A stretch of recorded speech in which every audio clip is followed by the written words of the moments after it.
ओमविश्वेश्वरानंद है। इसके संदर्भ में कुछ आपके पास तर्क है, कुछ दलील है? आशीष जी की जिज्ञासा है, सत्तारूढ़ दल के विनम्र प्रवक्ता है, अपनी बात मर्यादा में कहते हैं और सुनने का सामर्थ्य भी रखते हैं, इसके लिए उनका अभिनंदन है।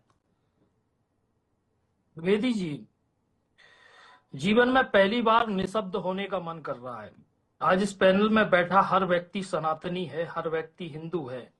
यहाँ ना कोई ईसाई है, ना क्रिश्चियन है, ना मुस्लिम है, कोई नहीं है।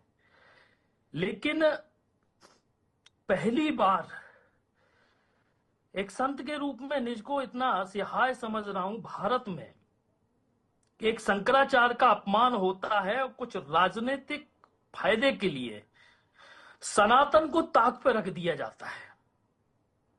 और इतिहास प्रमाण देगा इस घटना को कि जब सनातन कमजोर बनेगा तो ऐसी घटनाओं का जिक्र जीवन में होगा। और चाहे बीजेपी हो चाहे कांग्रेस हो, मैं राजनीतिक पार्टियों से बहुत दूर रहता हूं, ना मैं सत्ता द्वारा पालित पोषित कोई साधु हूं।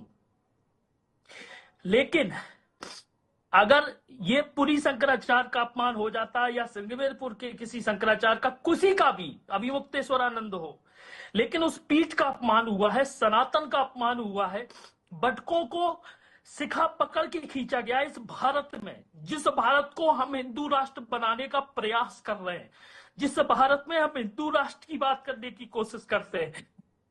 और जो सत्ताधारी पार्टी अपने आप को हिंदुत्व की सबसे बड़ी पार्टी मानती है, जो छाती ठोक की कहती है कि हम राम को लाए हैं। अरे पहले राम को समझ लो।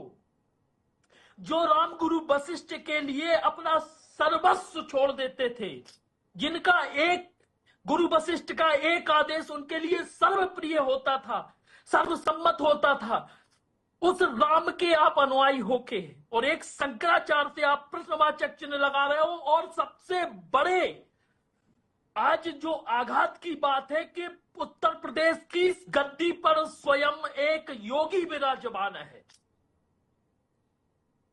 एक योगी के होते हुए अगर यहां कोई मुस्लिम मुख्यमंत्री होता मुझे कोई कष्ट नहीं होता, यह शासन कांग्रेस का होता मुझे कोई कष्ट नहीं होता, यह शासन अखिलेश यादव का होता मुझे कोई कष्ट नहीं होता, क्योंकि मैंने त्योहारों की पार्टी मुख्यमंत्री आवास में देखी है।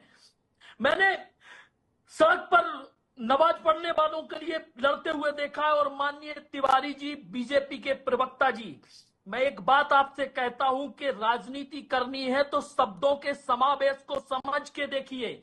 माननीय अभिमुक्तेश्वरानंद जी ने अगर एक सवाल उठाया है कि इससे अच्छा मुस्लिम धर्म है, तो मैं छाती ठोक के कहता हूं कि इसके बाद रमजान का पाक महीना आ रहा है। किसी एक मौलवी, किसी एक मुल्ला, किसी भी उनके मुफ्ती को पकड़ के उसका अपमान कर दीजिए, यह भारत चल जाएगा, ये भारत चल जाएगा पूरा।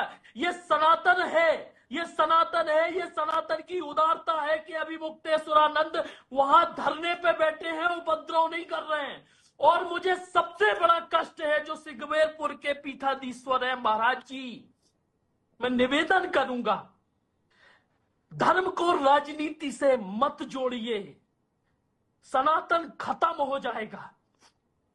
अरे आप नाराज हो रहे हैं शांडिल्य महाराज जी पे, और जिनकी प्रकांड विद्वता के लोग कायल रहते हैं, राम भद्राचार्य जी महाराज, वो तो फरमान दे रहे हैं गलती पर ओमविश्वेश्वरानंद।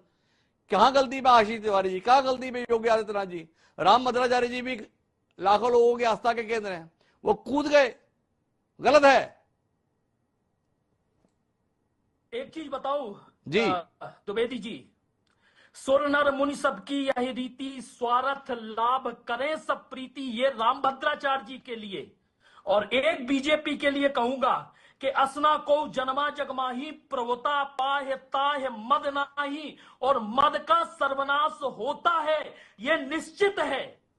तो जो स्वार्थवश निज हित के लिए, अपने आत्मा के, अपने आवरण के लिए या भौतिक सुखों के लिए इसको कहीं ना कहीं प्रोत्साहित कर रहे हैं, तो जीवन में किसी समय पर अकेले एकांत में बैठ के अपने आप में पछताएंगे और ईश्वर ये प्रश्न जरूर करेगा उनसे।